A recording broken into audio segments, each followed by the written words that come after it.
Next is type of the scheme. In that balance funds, as we have discussed, balance funds में दोनों होगा, equity का भी component होगा और डेट का भी कंपोनेंट होगा.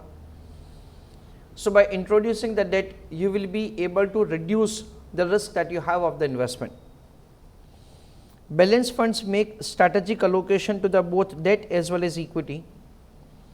It mainly works on the premise that while the debt portfolio of the scheme provides stability, हमको पता है कि डेट में इतना वॉलेटिलिटी नहीं रहता है, तो उसकी वजह से we will be able to reduce the risk that we have in the portfolio. The equity one provides growth, तो इक्विटी में ग्रोथ का पोटेंशियल रहता है, न कि डेट में. It can be an ideal option for those who do not like total exposure to equity. अगर किसी को पूरा का पूरा इक्विटी में इन्वेस्टमेंट नहीं करना है, then in that case say he will be or she will be making investment in this kind of like securities जिसमें बैलेंस होगा, यानी दोनों का मिक्सचर होगा. but only substantial, that is who do not like total exposure to equity but only substantial exposure. Such fund provides moderate returns to the investor as the investor neither taking too high risk nor too low risk. तो शुरुआत से हम लोग ऐसा समझ रहे हैं कि इक्विटी है जिस पर रिस्क ज़्यादा है, डेट है उस पर रिस्क कम है, दोनों का मिक्सचर है, तो उसमें क्या होगा, रिस्क और रिटर्न दोनों मॉडरेट रहेगा. इक्विटी डाइवर्सिफाइड फंड्स, डाइवर्सिफाइड का मतलब ये है कि आपने एक से ज़्यादा कैपिटलाइजेशन वाले फंड्स पर इन्वेस्टमेंट किया है, large cap, small cap, mid cap, सब में. A diversified fund is a fund that contains a wide array of the stock. The fund manager of the diversified fund ensures a high level of the diversification in its holding, thereby reducing the amount of the risk in the fund. Flexi cap और multi cap fund, multi cap का मतलब है multi capitalization, large cap और small, that is the small सबका mixture. We understand that say in that kind of situation what will happen, we will have a situation that say हर एक capitalisation का कुछ amount investment होगा, और listen carefully, और there is a stipulation कि आप एक प्रपोर्शन से ज़्यादा लार्ज कैप में नहीं रख सकते हो, एक प्रपोर्शन से ज़्यादा स्मॉल कैप में नहीं रख सकते हो, and same way for the mid capitalisation. These are by the definition diversified funds.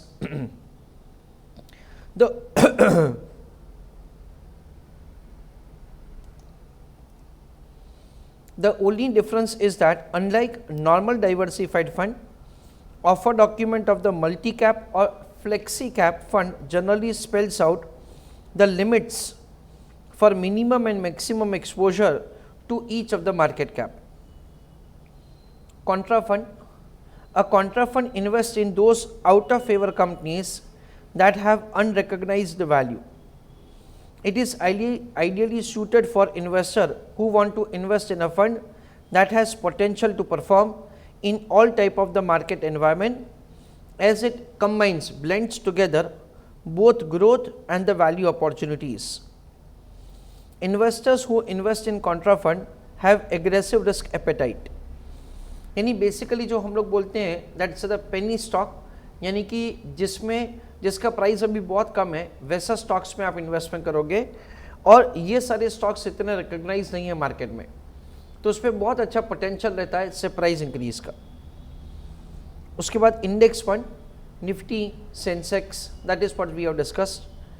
And index fund seeks to track का मतलब है वो उसको फॉलो करेगा the performance of the benchmark market index like BSE Sensex or Standard and Poor CNX Nifty. Simply put, the fund maintains a portfolio of all securities in the same proportion, उसी proportion में, as stated in the benchmark index, and earns the same return as earned by the benchmark. So very near, not same, ऐसा नहीं होता है because of some like practical issues, तो not exactly the same but very much near to the same. Dividend yield fund, a dividend yield fund invests in shares of the companies having high dividend yield. तो जो companies का dividend payment ज़्यादा होता है उस पर वो लोग इन्वेस्ट करते हैं। Dividend yield is defined as the dividend per share divided by share market price. तो हम लोग हमारे सेकेंड लेवल में कैसा फॉर्मूला पढ़ते थे, DPS upon MPS into 100. Exactly the same formula can be applied over here.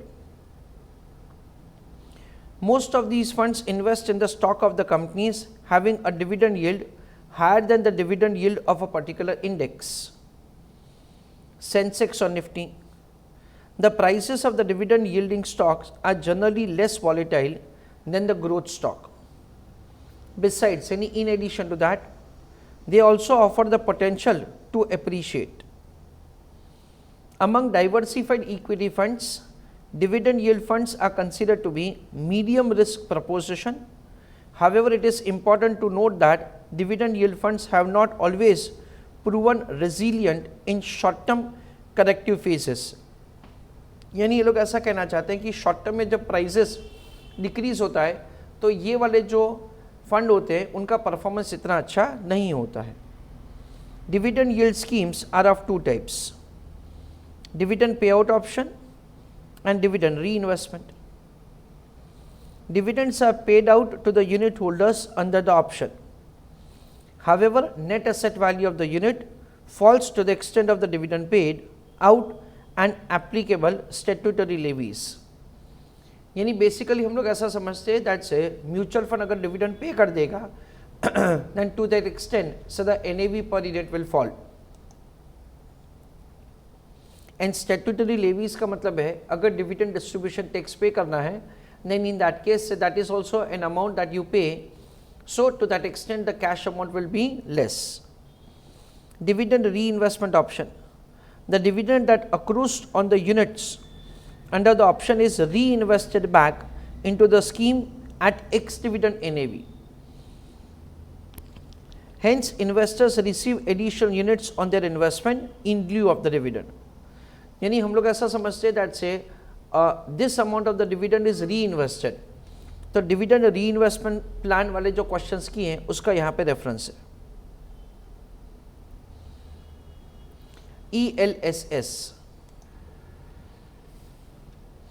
ELSS is one of the option for investors to save tax under section 80C of Income Tax Act.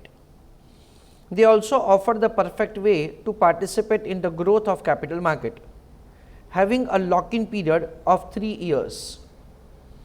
Besides, that is in addition to that, ELSS has potential to give better returns than any traditional tax saving instrument.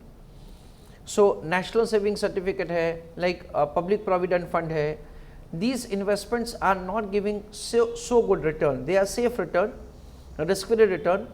But of course जब भी risk free rate of return आएगा से तब आपका return कम ही हो जाएगा क्योंकि risk नहीं है. उसके कंपैरिजन में टैक्स सेविंग के लिए आपको हेल्प करेगा and at the same time you will be able to say participate in the growth क्योंकि आप इक्विटी इंस्ट्रूमेंट में इन्वेस्टमेंट कर रहे हो. Moreover by investing in ELSS through SIP one cannot only avoid the problem of investing a lump sum towards at the end of the year but also take advantage of the averaging. We understand that say जब हम लोग SIP करते हैं तो fund का performance ऐसे होता है तो उसका हमको एवरेजिंग का फ़ायदा मिलता है. जब हम लोग लमसम इन्वेस्टमेंट करते हैं and suppose the price of the mutual fund unit is this तो हमको बहुत महंगा पड़ेगा. You may be fortunate enough कि आपको ये प्राइस में मिल सकता है. हावेवर SIP करने से क्या होगा कि हमको एवरेजिंग का फ़ायदा मिलता है. Sector funds, these funds are highly focused on a particular industry. Pharma sector हो गया, IT सेक्टर हो गया, FMCG सेक्टर हो गया, ऐसा कुछ. The basic objective is to enable investors to take advantage of the industry cycles. तो basically as an investor मुझे लग रहा है कि भी IT सेक्टर अभी आगे जाके बहुत अच्छा परफॉर्म करने वाला है and I want to make investment in all securities से which belong to IT sector. तो मैं ऐसे म्यूचुअल फंड में इन्वेस्टमेंट कर सकता हूं कि जिसकी वजह से मुझे अल्टीमेटली अच्छा रिटर्न मिलेगा. Since sector fund ride on market cycle, they have the potential to offer good returns if the timing is perfect. However, there are benefit of downside risk protection as well in diversified funds. Sector funds should constitute only a limited portion of one's portfolio. ये बहुत ही important है, क्योंकि कोई भी sector के ऊपर आप इतना रिलाई नहीं कर सकते हो. ऐसा बिल्कुल ही हो सकता है कि वो सेक्टर में you will be having the huge loss. जैसे कि सपोज आपको ऐसा लग रहा था कि एविएशन सेक्टर में बहुत अच्छा रिटर्न मुझे मिलेगा, and before covid you made investment in the aviation sector, then in that case you must have incurred a huge loss, क्योंकि aviation sector was suffered a lot से during covid time. At the same time suppose मुझे ऐसा लग रहा है कि hospitality sector like the hotel and of the business में बहुत अच्छा रिटर्न मिलेगा. I made investment in that, and again ऐसा हो गया दैट से ड्यू टू कोविड से the entire hospitality sector was badly affected. तो उसकी वजह से मेरा पोर्टफोलियो का वैल्यू सब्सटेंशियली रिड्यूस होगा और उसको रिकवर करने में बहुत टाइम लगेगा. That is for the kind of unfortunate situation that you may have. Sector funds should constitute only a limited portion of one's portfolio as they are much riskier than diversified fund. Besides, in addition to that, only those who have an existing portfolio should consider investing in these funds. So basically उनका कहना ऐसा है friends यहाँ पे कि suppose कि मेरे पास 10 लाख रुपए है, तो मुझे 10 लाख रुपए ऐसे कोई सेक्टर वाइज फंड्स पे नहीं डालने चाहिए. सपोज कि मेरे पास ऑलरेडी 1 करोड़ रुपए का पोर्टफोलियो है और एडिशनल 10 लाख रुपए मैं ऐसे सेक्टर में लगाऊंगा तो चलेगा. क्योंकि मेरा ऑलरेडी एक huge amount of the funds already invested है से इन वेल डाइवर्सिफाइड स्टॉक. तो एडिशनल 10 लाख रुपए के लिए मैं रिस्क ले सकता हूँ. या तो फॉर एग्जांपल 10 लाख रुपए मेरे वेल डाइवर्सिफाइड पोर्टफोलियो में ऑलरेडी लगे हुए हैं और मैं 1 लाख रुपए ऐसे कोई सेक्टर में रिस्क लेना चाहता हूँ. सो what will happen, say either that sector will grow substantially और मुझे बहुत अच्छा रिटर्न मिलेगा, otherwise it will fall dramatically. Then in that case say I will be having a huge loss, at least to that extent only. पूरे portfolio पे उसका effect नहीं आएगा. Along with this friends, there is a concept that we have in portfolio management जिसको बोला जाता है correlation coefficient. So we are going to have understanding of this correlation coefficient as a concept, that how it is used or how does that affect say the standard deviation of the portfolio. That is what say we are going to discuss slightly later on, not right now, in our very simple chapter of portfolio management. For example, real estate mutual funds invest in real estate properties and earn income in form of rental, capital appreciation from developed properties. Also, some part of the fund corpus is invested in equity shares or debentures of the companies engaged in real estates or developing real estate development projects. Real estate mutual funds are required to be close-ended in nature and listed on stock exchange. जब भी close-ended है तभी listing on the stock exchange ज़रूरी है, otherwise तो क्या होगा कि जो भी इन्वेस्टर है उनको लिक्विडिटी का एडवांटेज नहीं मिलेगा. थीमेटिक फंड्स, थीमेटिक का मतलब ये कोई स्पेसिफिक थीम के रिलेटेड ये इन्वेस्टमेंट करेंगे. A thematic fund focuses on the trend that are likely to result in outperformance by certain sector of the companies. The theme could vary from multi sector, international exposure, commodity exposure, etc. Unlike a sector fund, theme funds have broader outlook. यानी कि theme fund में क्या होगा, say there is a specific theme. For example, जो जो companies का price earning ratio 30 के ऊपर है सिर्फ उसी में इन्वेस्टमेंट करो, या तो जो जो कंपनीज का सेल्स वैल्यू से 1000 करोड़ के ऊपर है सिर्फ उसी में इन्वेस्टमेंट करो. जो जो कंपनीज का से इंटरनेशनल एक्सपोजर है, इंटरनेशनल डीलिंग है, सिर्फ उसी में इन्वेस्टमेंट करो. That is called the thematic fund. However, the downside is that the market may take a longer time to recognize the views of the fund houses with regard to the particular theme, which form the basis of the launching of the fund. Arbitrage fund. Arbitrage का मतलब होता है risk free profit, यानी कुछ ऐसा funds कि जो market का इनइक्विलिब्रियम है ना, उसी का सब फायदा लेना चाहता है, that is called the arbitrage funds. Typically these funds promise safety of the deposit but better returns, tax benefit and the greater liquidity. Pru ICICI is the latest to join the list, its equity and derivative funds.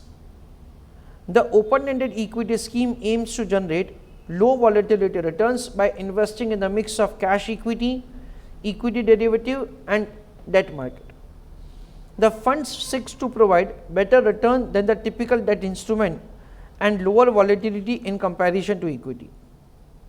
This fund is aimed at an investor who seeks return of small savings instrument, safety of the bank deposit, tax benefit of Reserve Bank of India relief bond and liquidity of the mutual fund. Arbitrage fund finally seeks to capitalize on the price differential. See, this is what we understand. Price difference का वो लोग फायदा लेना चाहते हैं between spot and the future prices. Again, we have a very simple chapter called derivative. उसमें हम लोग समझने वाले हैं that how to make the calculation of the future prices and what the future prices is. तो future prices एक specific होना चाहिए in comparison to the spot price. जैसे कि रिलायंस कंपनी का 1 जनवरी को स्पॉट प्राइस चल रहा है 2500 रुपये, तो यही कंपनी का मार्च का जो फ्यूचर्स प्राइस है ना, वो कुछ स्पेसिफिक अमाउंट ही होना चाहिए. अगर वो उससे कुछ अलग है ना, then there is an opportunity of making risk free profit. तो ये लोग देखो, ऐसा ये जो रिस्क फ्री प्रॉफिट है ना, वो जनरेट करेंगे. The other schemes in the arbitrage universe are benchmark derivative, JM, equity and derivative, prudential ICICI balance, UTI spread and prudential ICICI equity derivative.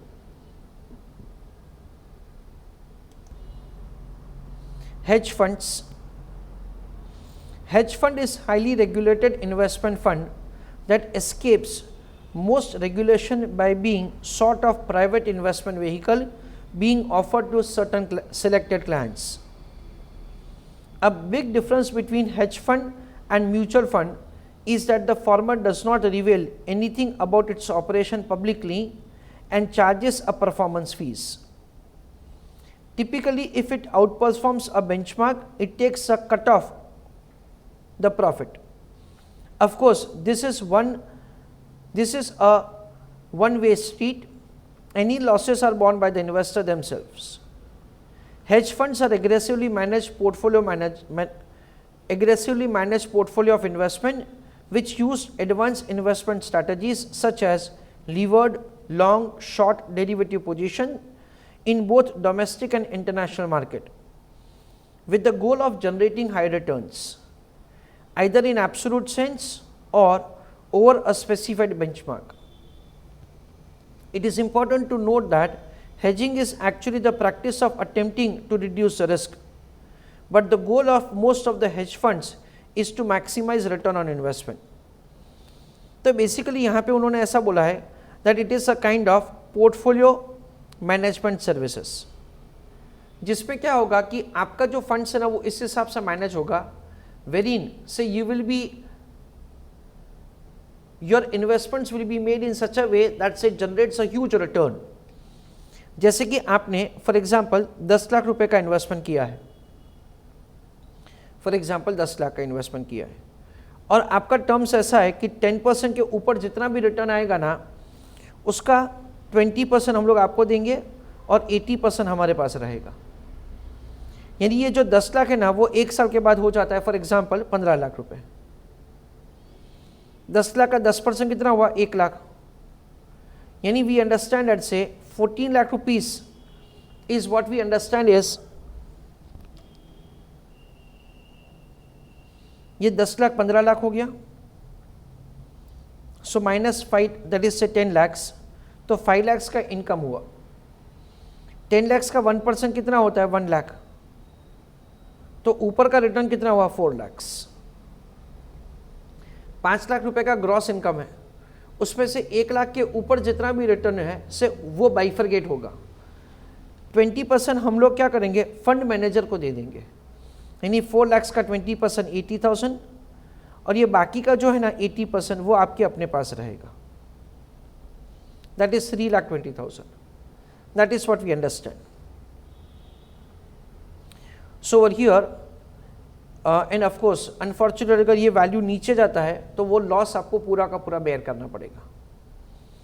नाम है हेज फंड, पर it does not work as a hedge, it works as an aggressive investment. That is what they say. Hedge का मतलब basically क्या होता है, that say you reduce the risk. जब again forex और डेरिवेटिव में ऐसा कॉन्सेप्ट आप डिटेल में पढ़ते हो, that say जब भी आपका कोई भी फॉरेन एक्सचेंज एक्सपोजर है, आपने गुड्स एक्सपोर्ट किया है, गुड्स इंपोर्ट किया है, then in that case say you will be having say the hedging of the foreign exchange risk. चलो, a hedge fund is, I am reading it once again,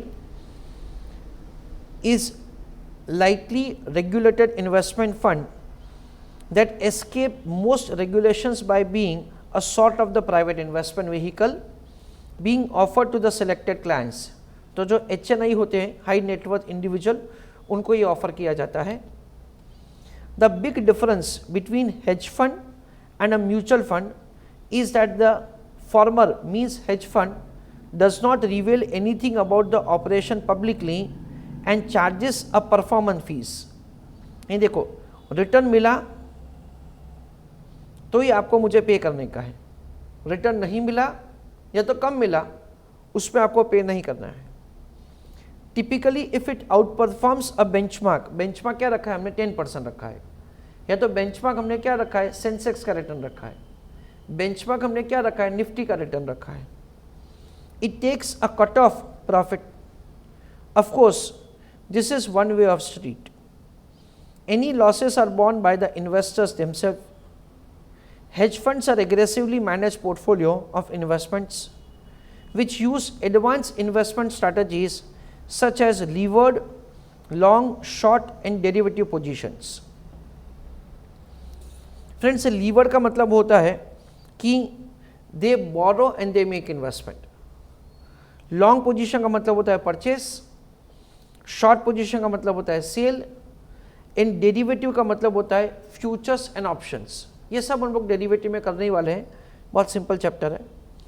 Both domestic and international market, तो न केवल वो domestic market में करते हैं, Nifty में, Sensex में, एनएससी, बीएससी, बट इंटरनेशनली भी से they do all these things for you with the goal of generating the high returns either in absolute sense और ओवर अ स्पेसिफाइड बेंचमार्क। जैसे मैंने बोला कि सेंसेक्स के ऊपर जितना भी रिटर्न आएगा वो हम लोग शेयर करेंगे, निफ्टी के ऊपर जितना भी रिटर्न आएगा वो हम लोग शेयर करेंगे। It is important to note that hedging is actually a practice of attempting to reduce the risk. तो hedging word itself है ना, वो itself is a word is indicating that you reduce the risk. Hedge का मतलब क्या होता है कि आप अपने ट्रांजैक्शन में रिस्क नहीं रखना चाहते हैं। But the goal of the most hedge fund is to maximize return on investment. Next, cash fund. Cash fund is an open-ended liquid scheme that aims to generate returns with lower volatility and higher liquidity through a portfolio of the debt and money market instrument. वापस यहाँ पे क्या होगा, date और money market instrument में investment किया जाएगा। Word ही बताता है cash fund. The fund will have retail, institutional and super institutional plans. Each plan will offer growth and the dividend option. Exchange traded fund, यानी जो फंड एक्सचेंज में trade हो सकता है, जो फंड एक्सचेंज में ट्रेड हो सकता है। An exchange traded fund ETF is hybrid product that combines features of an index fund. These funds are listed on stock exchange. देखो लिस्टिंग जरूरी है, एक्सचेंज ट्रेडेड है, and the prices are linked to underlying index. The authorized participants act as market makers for ETF. Market makers का मतलब ये है कि जो उसका सेल एंड परचेज कर सकते हैं। ETF can be bought and sold like other stock on an exchange. In other words, ETF can be bought or sold anytime during the market hours at prices that are expected to be closer to the NAV at the end of the day. Therefore, one can invest at real-time prices as against the end of the prices, as in case of the open-ended scheme. Open-ended में जो closing NAV होगा उसी price पे आप बेच सकते हो. There is no paperwork involved in investing in ETF. This can be bought like any other stock by just placing an order with the broker. ETF may be attractive as investment because their low cost, tax efficiency, stock-like features. An ETF combines valuation feature of a mutual fund or unit investment trust, which can be bought or sold at the end of each trading day for its net asset value, with a tradability feature of a closed-ended fund, which trades throughout the trading day at the prices that may be or more or less than the NAV. यानी basically क्या होगा कि Reliance company का stock है, अगर मुझे उसको खरीदना है ड्यूरिंग मार्केट आवर्स, तो ड्यूरिंग मार्केट आवर्स जो प्राइस है ना वही मुझे मिलेगा से for the purpose of trading. ये एक्सचेंज ट्रेडेड फंड में ऐसा रहेगा कि during the day also that's उसका रेगुलरली प्राइस से उसका फ्लक्चुएट होता है और वही प्राइस पे से आप बाय और सेल कर सकते हो, नहीं कि at the closing NAV of the previous day. Following types of the ETF products are available in the market. Index ETF. Most exchange traded funds are index funds. Index fund का मतलब हमने समझ लिया है कि जो इंडेक्स को track करेगा, ठीक है ना, NSE, BSE and so on, that hold securities and attempt to replicate the performance of the stock market index. तो जैसे कि निफ्टी 50 है, उसमें the composition is like this, that say it is Adani Port, Asian Paint, Axis Bank, Bajaj Auto.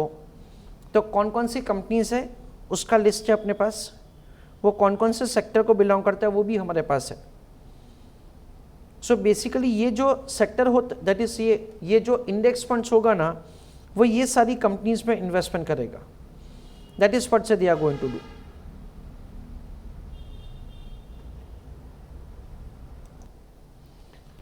At the same time, you can see that the Nifty Next 50, Nifty 500, Nifty FIES, that is 50 USD, Nifty IT, Nifty Bank, Nifty Mid Cap 100, यानी कि medium capitalisation के 100 stock, Nifty 100, Nifty Mid Cap 50, medium capitalisation के 50 stock, Nifty realty sector, Nifty infrastructure, Nifty energy, ये सब अलग अलग sectors है.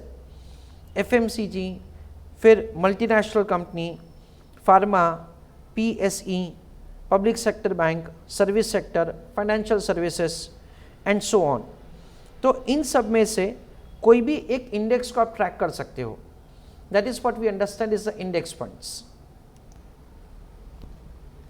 तो देखो फ्रेंड्स, यहाँ पे दूसरा एक चीज़ जो मैं आपको बताना चाहता हूँ वो ये है कि निफ्टी 50 में सेक्टर वाइज वेटेज, यानी क्या कि अलग अलग सेक्टर का कितना प्रोपोर्शन है. आप लोग एक कैपिटल एसेट प्राइसिंग मॉडल पढ़ते हो, उसमें there is a term called return on the market portfolio. तो ये return on the market portfolio में ये निफ्टी को लिया जाता है. क्यों? क्योंकि निफ्टी क्या रिप्रेजेंट करता है, पूरे मार्केट को रिप्रेजेंट करता है, वो अलग अलग सेक्टर्स को रिप्रेजेंट करता है. जैसे कि फाइनेंशियल सर्विसेज का वेट है 35%, IT सेक्टर का वेट है 18%, ऑयल एंड गैस का है 13.62% एंड सो ऑन. हर एक सेक्टर का वेट्स क्या है, so that is what they have provided over here. This is the weight that they have. अच्छा, दूसरा देखो यहाँ पे हमको दे रखा है दैट से रिलायंस कंपनी का कितना वेट है इंडेक्स में, 11.89%. इंडेक्स यानी कि मैं यहाँ पे निफ्टी 50 की बात कर रहा हूँ. इन्फोसिस का कितना है 9.13, HDFC बैंक का कितना है 8.43, ICICI का कितना है. तो बेसिकली क्या होगा कि ये इंडेक्स फंड जो है ना वो ये प्रपोर्शन में अपने से इन्वेस्टमेंट्स करेगा.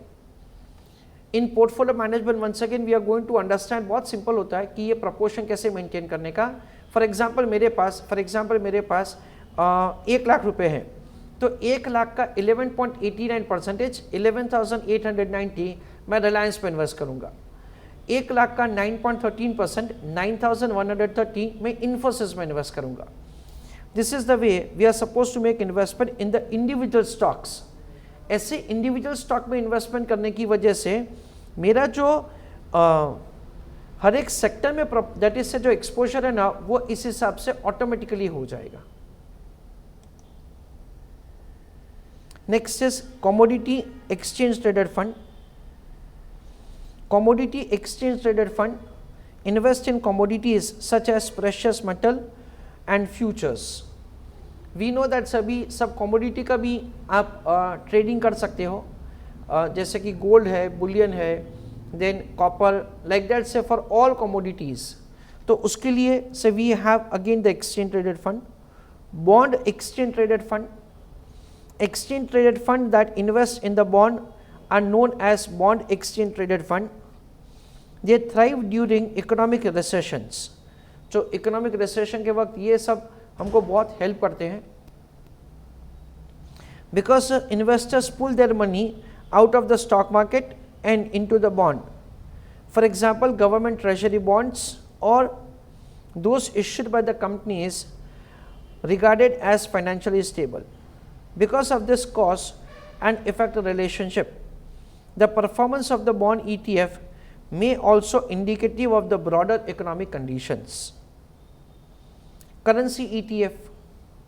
The fund are total return products where the investors get access to the FX, that is the foreign exchange spot exchange, local institutional interest rate and collateral yield. यानी पूरा का पूरा हम लोग करेंसी में इन्वेस्टमेंट करेंगे। Fix maturity plans are closely ended mutual fund scheme in which investors can invest during new fund offer. Fix maturity plans usually invest in certificate of deposit scheme, commercial paper, money market instrument and non-convertible debentures over fixed investment period। तो ये सब सुन के पता चल जाएगा कि ये सब में रिटर्न्स इतना ज़्यादा नहीं मिलेगा और रिस्क भी कम रहेगा।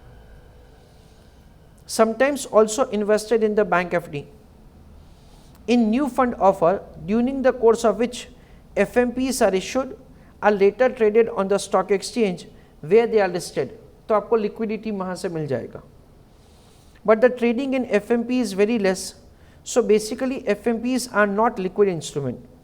उसमें लिक्विडिटी का फीचर कम है, so they are not liquid instruments, यानी कि ट्रेड उसमें कम होता है।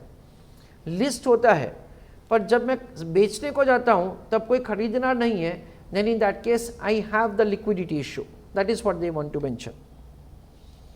The main advantage of the fixed maturity plan is that they are free from any interest rate risk, because FMP invest in the debt instrument that have the same maturity as that of the fund।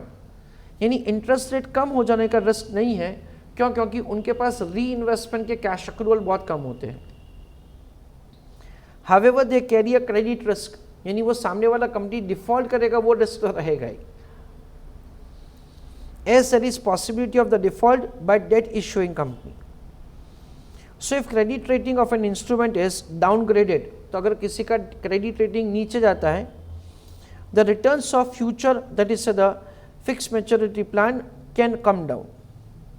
Presently most of the fix maturity plans are launched with tenure of 3 years to take the benefit of the indexation, but because of the longer maturity period they find it difficult to provide good returns in form of interest to the investors in the highest rated bond। जितना rating ज़्यादा होगा से जो securities में investment करोगे से उतना आपको रिटर्न कम होता जाएगा। Therefore say they therefore assign some portion of the invested funds in AA and below rated debt instrument. यानी अगर नीचे वाले इंस्ट्रूमेंट्स में इन्वेस्टमेंट किया तो रिटर्न बढ़ जाएगा, बट रिस्क भी। The reason is that lower rated instruments carry higher coupon rates than the higher rated instruments। क्या क्या फायदे हैं म्यूचुअल फंड के? One is the professional management, second is diversification, convenient administration, higher returns, low cost management, liquidity, transparency. Other benefits: highly regulated, economies of the scale, flexibility. These are a few advantages. तो examination के point of view से ये advantages का आपको head points याद करना है, and in that say you just have to write something which is relevant. Professional management, we already have discuss that से भाई हम लोग खुद मैनेज करेंगे, हमारे पास टाइम नहीं होगा या तो स्किल नहीं होगा, इनसे मैनेज करवाएंगे, देन इन दैट केस से इजीली वो मैनेज हो जाएगा विथ स्किलफुल पीपल. और इंडिविजुअली मैं हायर नहीं कर सकता हूँ, पर कलेक्टिवली हम लोग सब मिलके हायर कर सकते हैं. The funds are managed by skilled and professionally experienced managers with a backup of the research team. Diversification, mutual funds offer diversification of the portfolio which reduces the risk. और कम amount का भी diversification advantage मिल सकता है. Convenient administration, these are there are no administrative risk of the share transfer, as many of the mutual fund offer services in demat form which save investors time and delay. Higher returns, over medium to long term investment, investors always get their higher returns in the mutual fund as compared to other avenue of the investment. This is already seen from the excellent returns mutual funds have provided in the last few years. However, investors are conscious that such higher returns riding on IT boom should not be taken as the regular returns, and therefore one should look at the average returns provided by the mutual fund. तो IT boom की वजह से अगर ज़्यादा return मिला है तो हमें ये समझना है that this is not going to be for the longer period. Particularly in equity schemes during last couple of years. Low cost management, same point ही है. No mutual fund can increase the cost beyond prescribed limits of 2.5% maximum, and any extra cost of management is to be borne by the asset management company. तो investor को आप एक rate से ज़्यादा rate से charge नहीं कर सकते हो for the management of the fund. And recently ये जो चार्जेस है वो लोग और कम करते जा रहे हैं. क्यों? क्योंकि overall amount of the investment increase हो रहा है. That is the reason say they keep on decreasing this. Liquidity, in all open-ended schemes, liquidity is provided by the direct sale, repurchase by the mutual fund, and in case of closed-ended scheme, the liquidity is provided by listing the units on the stock exchange. Transparency, SEBI regulations now compel all mutual funds to disclose their positions on half-yearly basis. However, many mutual funds disclose this on quarterly or monthly basis to their investors. NAVs are calculated on daily basis, और आप वो real time भी track कर सकते हो in case of open-ended scheme, and are published through AMFI, that is Association of Mutual Fund of India, in the newspaper. So there is a very good transparency, that's very true. Other benefits, mutual funds provide a regular withdrawal and systematic investment plan according to the need of the investor. The investor can switch from one scheme to another without any load. So it is not पूरा का पूरा सही नहीं है, पर of course say to some extent you can shift.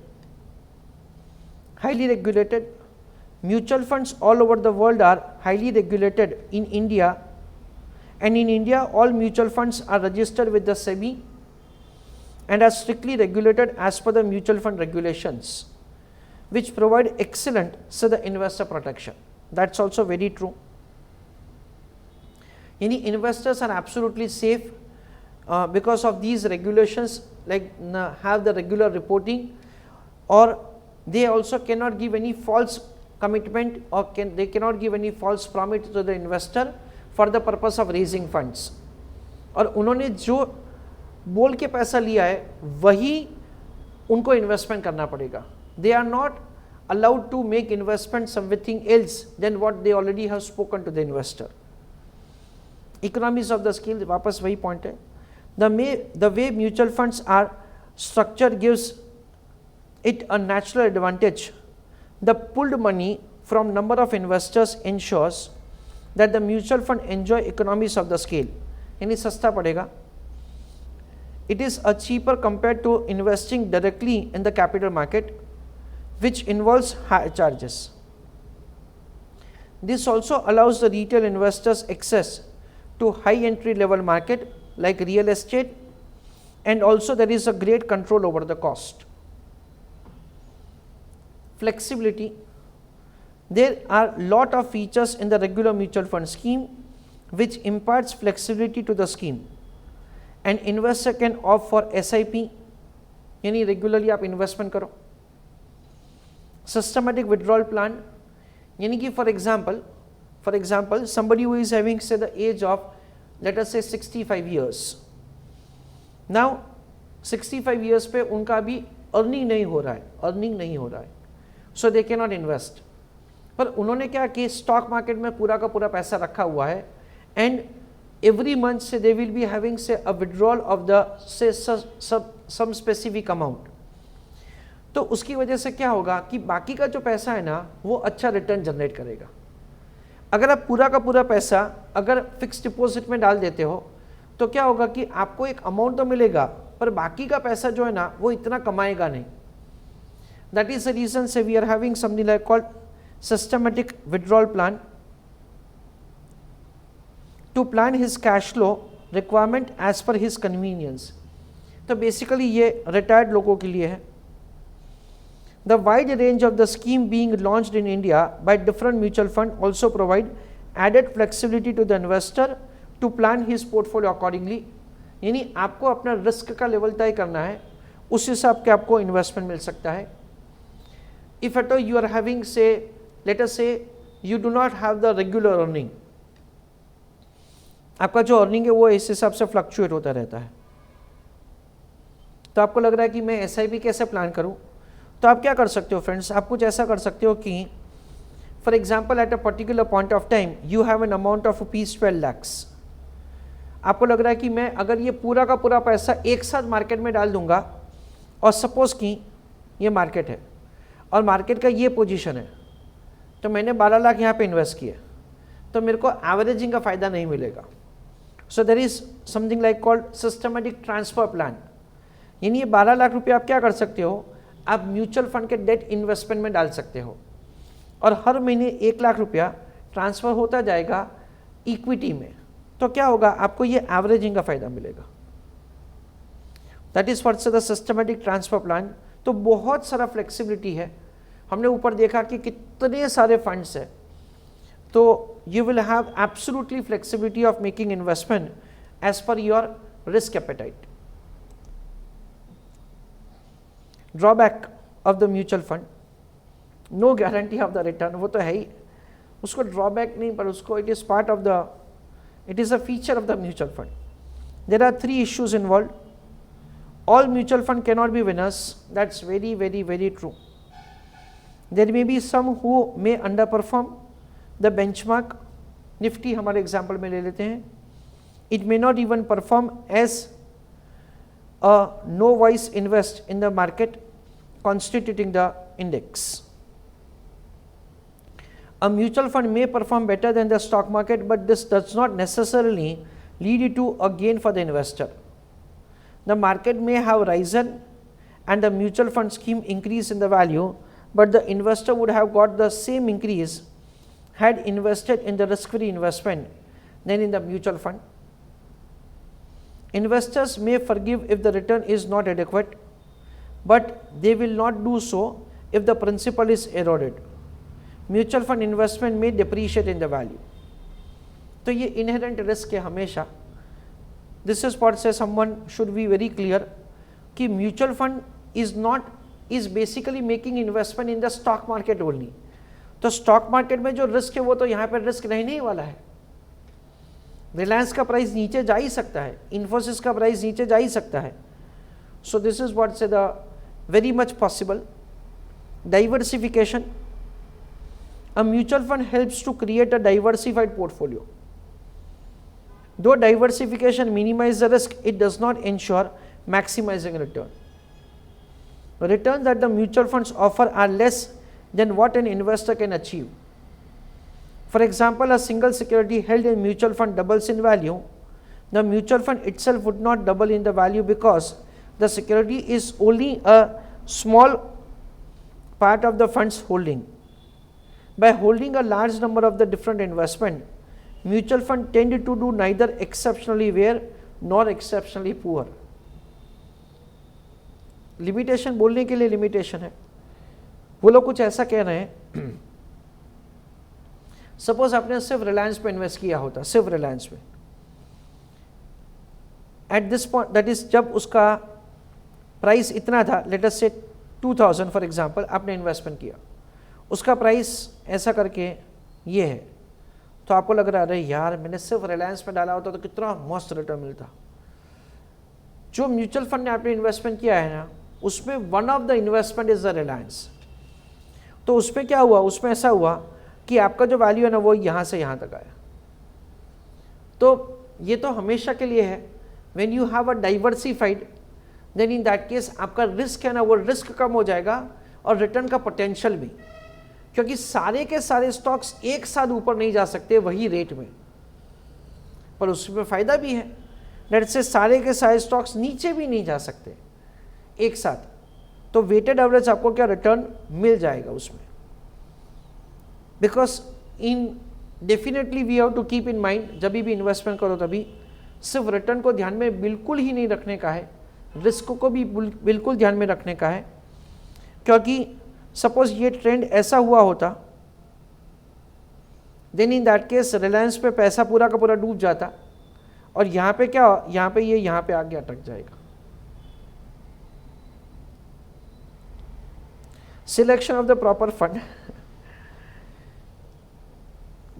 it may be easier to select the right share but rather than the right fund. For stocks, one can take base of the selection on the parameters of the economic, industry and the company analysis. Economic का मतलब ये है, for example, that's I want to make investment in the US as a country. I want to make investment in Germany as a country. That is economic. Industry, let us say that it's Germany में I want to make investment in automobiles. That is what industry. In India, I want to make investment in IT sector. That is an industry. Company TCS है ना, economic, industry और company, ऐसा बोल रहे वो लोग। In case of mutual fund, past performance is the only criteria to fall backup, but the past can not predict in future, and this is very correct, ये बहुत सही है। और दूसरा उसमें क्या होता है फ्रेंड्स, कि जो म्यूचुअल फंड का रिटर्न्स अगर हम लोग पास्ट एक साल में देखेंगे ना, तो उनके जो टॉप 5 परफॉर्मेंस होंगे ना, टॉप 5, अगर हम लोग लास्ट 3 साल का देखेंगे ना, तो ये टॉप 5 में से शायद एक ही हो सकता है। मैं क्या कहना चाहता हूँ कि पिछले साल में किसने बेस्ट परफॉर्म किया, ऐसे 5 म्यूचुअल फंड का आप सर्च करो, और पिछले 3 साल में कौन से 5 बेस्ट म्यूचुअल फंड्स है उसको सर्च करो। तो उसमें क्या हो सकता है, एक ही म्यूचुअल फंड कॉमन हो सकता है, या तो एक भी नहीं। पिछले 10 साल का आप देखो, सपोज कि you are very young and you want to make investment in the stock market for 10 years, है ना, आपको लग रहा है कि 10 साल तक मेरे को पैसे का जरूरत नहीं, I want to keep on investing. तो पिछले 10 साल का बेस्ट परफॉर्मर कौन सा है ऑन एन एवरेज, तो आपको और ही कोई 5 नाम मिलेंगे, और बिल्कुल ही ऐसा जरूरी नहीं है कि नेक्स्ट 10 साल में ये 5 में से ही कोई आएगा। तो this is what say one of the risk which is there in investment. Cost factor, mutual fund carry a cost, so carry a price tag. Fund managers are the highest paid executives. While investing, one has to pay for the entry load. Leaving, he has to pay exit load. Such cost reduces the return from the mutual fund. तो of course उतना return तो कम हो ही जाएगा। उसके अलावा initial issue expenses हमने देखा कि उसकी वजह से भी रिटर्न कम हो जाएगा। The fees paid for the asset management company is in no way related to the performance, तो अल्टीमेटली वो सब इन्वेस्टर को ही बेयर करना पड़ेगा। Unethical practices, mutual funds may not play a fair game, each scheme may sell some of the holding to its sister concern for substantial notional gain and posting NAV in a formalized manner. Tax. When making decision about your money, fund managers do not consider your personal tax situations. For example, when a fund manager sells a security, capital gain tax is triggered, यानी वो पे करना होता है, which affects how profitable an individual, that is, an individual is from sale. It might have been more profitable for the individual to defer the capital gain liability. So this is inherent risk which is there, क्योंकि उनको पूरे सारे investors का या timing का देखना है, not for individual. Transfer difficulties, complications arises with the mutual fund when a managed portfolio is switched to a different financial firm. Sometimes mutual fund positions have to be closed out before a transfer can happen. This can be a major problem for the investor. Liquidating a mutual fund portfolio may increase risk, increase fees, commission and create capital gain tax. तो लिखने के लिए ये सब लिखना पड़ेगा, otherwise these are not substantially say the issues that we have. Next is terms associated with the mutual fund. Net asset value. It is the amount which a unit holder would receive if the mutual fund were wound up. An investor in a mutual fund is the part owner of all units or all assets and liabilities. Return to investor are determined by interplay of the two elements, NAV and cost of the mutual fund. NAV is the mutual fund's calling card. It is the basis for assessing the returns that an investor has earned. There are three aspects which need to be highlighted. It is the net value of the assets less liabilities. NAV represents the market value of the total assets of the fund less total liabilities attributable to those assets. NAV changes daily. Value of the assets and the liabilities change daily. NAV today will not be NAV tomorrow or day after.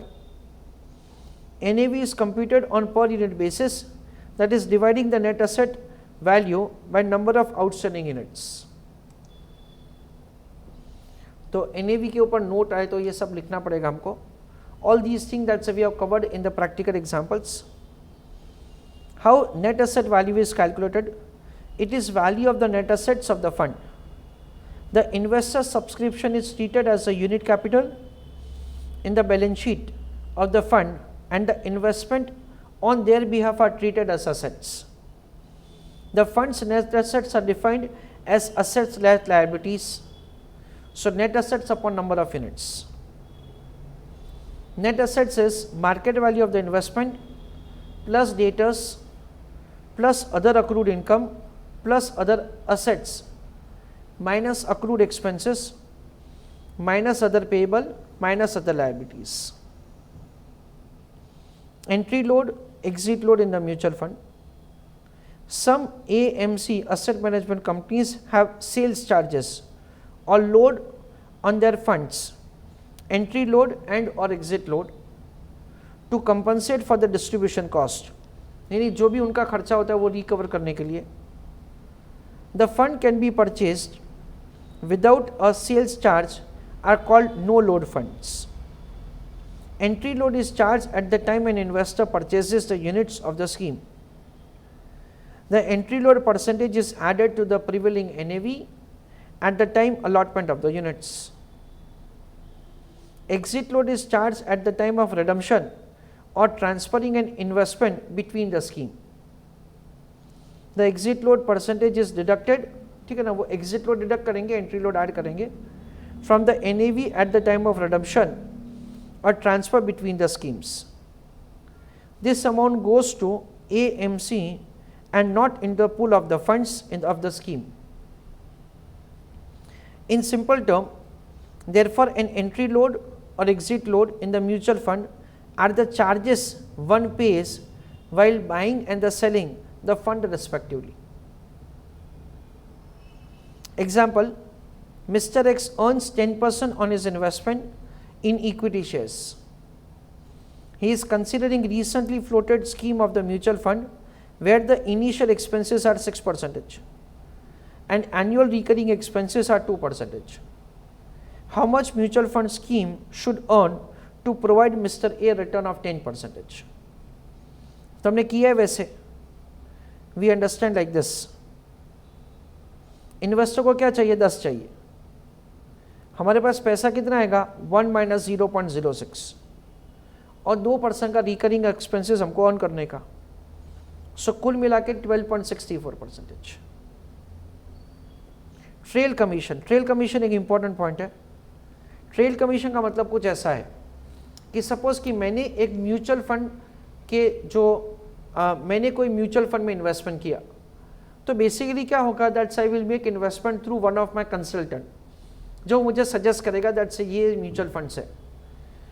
तो क्या होगा कि for example मैंने 10 लाख रुपए उनसे लगाए, okay, I make investment of 10 lakh rupees through him. What will happen, understand importantly, 1 साल के बाद ये 10 लाख 11 लाख हो जाता है या 10 लाख 9 लाख हो जाता है. पर मैंने जिनके थ्रू इन्वेस्टमेंट करवाया है ना, उनको एक कमीशन मिलेगा. बेसिकली क्या होगा फ्रेंड्स, जब भी आप जैसे कि स्टॉक मार्केट में डीलिंग करते हो, स्टॉक मार्केट में, तो उसमें ऐसा होता है कि हर दैट इज जब भी आप सेल एंड परचेज करते हो ना, तभी भी आपको ब्रोकरेज पे करना है. मैंने 10 लाख रुपए रिलायंस कंपनी में या रिलायंस, इन्फोसिस, TCS उन सब में लगाए, मैं 5 साल तक उसको बेचता नहीं हूं, तो मुझे क्या खर्चा होगा? कुछ खर्चा नहीं होगा. पर जब मैं म्यूचुअल फंड में इन्वेस्टमेंट करता हूं ना, through any of my adviser, तो हर साल अगर वो लोग कुछ भी नहीं करते हैं ना, तो भी उनको कमीशन पे होता है. And of course that commission is suppose to be paid from my investments. And this is what's one of the biggest issue, और we can say that the biggest point of the mutual fund. इसलिए कोई भी portfolio manager service जो देता होगा ना, वो आपको म्यूचुअल फंड ही सजेस्ट करेगा रादर देन डायरेक्ट इक्विटी. क्योंकि क्या होगा, दैट्स म्यूचुअल फंड में इन्वेस्टमेंट करने से उनको हर बार कमीशन मिलता ही रहेगा.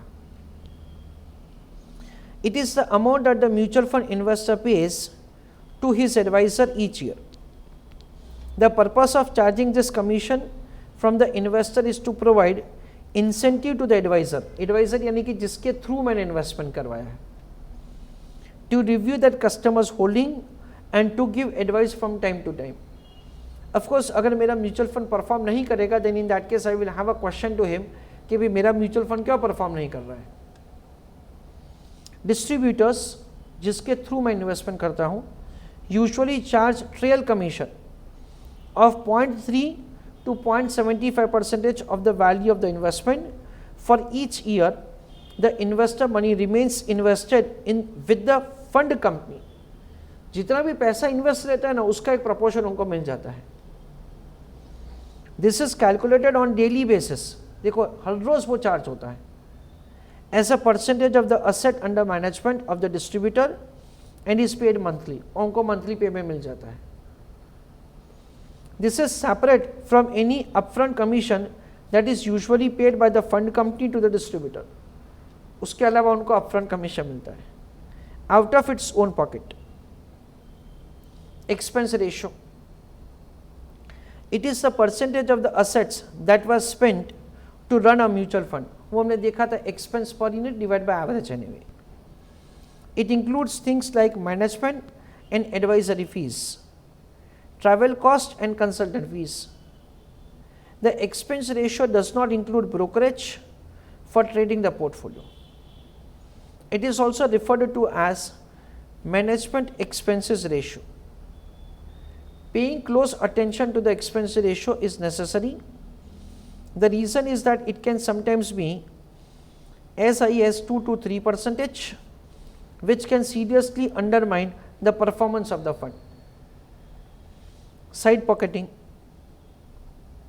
तो साइड पॉकेटिंग का कॉन्सेप्ट समझाने के लिए I take a small example.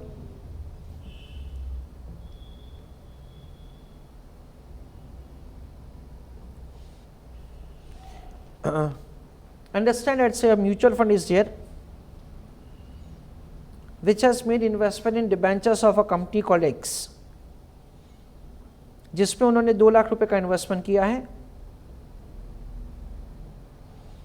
और अदर असेट्स में उन्होंने 8 लाख रुपए का इन्वेस्टमेंट किया है.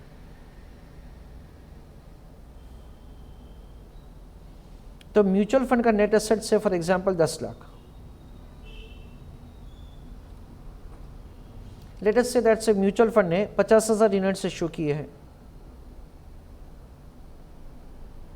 So net asset value per unit is ₹20. कैसे आएंगे? 10 लाख डिवाइडेड बाय 50,000.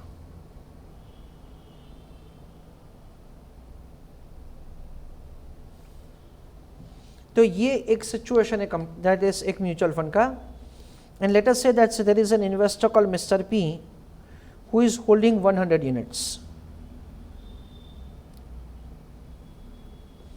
अभी पहले क्या होता था वो मैं आपको समझाता हूँ. पहले क्या होता था और इस वजह से ये साइड पॉकेटिंग वाला कॉन्सेप्ट इंट्रोड्यूस किया गया है. लेट अस से दैट से ऐसा होता है कि because of certain crisis in the company x, जो एक्स कंपनी है सो उसमें कुछ क्राइसिस हुआ जिसकी वजह से जिस दिन इंटरेस्ट पे करने का था डिबेंचर्स के ऊपर उस दिन कंपनी ने इंटरेस्ट पे नहीं किया. And let us say that the company is से गोइंग टू नाउ डिफॉल्ट. ऐसा न्यूज़ है मार्केट में. सो इमीडिएटली व्हाट हैपेंस दैट से विद दिस काइंड ऑफ से the news in the market, the value of the debenture is substantially falling down. अभी ऐसा news है market में but price of the debenture is going down. तो ये mutual फंड ने क्या किया? डिबेंचर्स का वैल्यू 0 कर दिया. अदर एसेट्स का वैल्यू 8 लाख है and net asset is 10 lakhs. Again 50,000 units. NAV कितना हो जाएगा? 16 रुपये. कैसे 16 रुपये? We understand it is 8 lakhs divided by 50,000.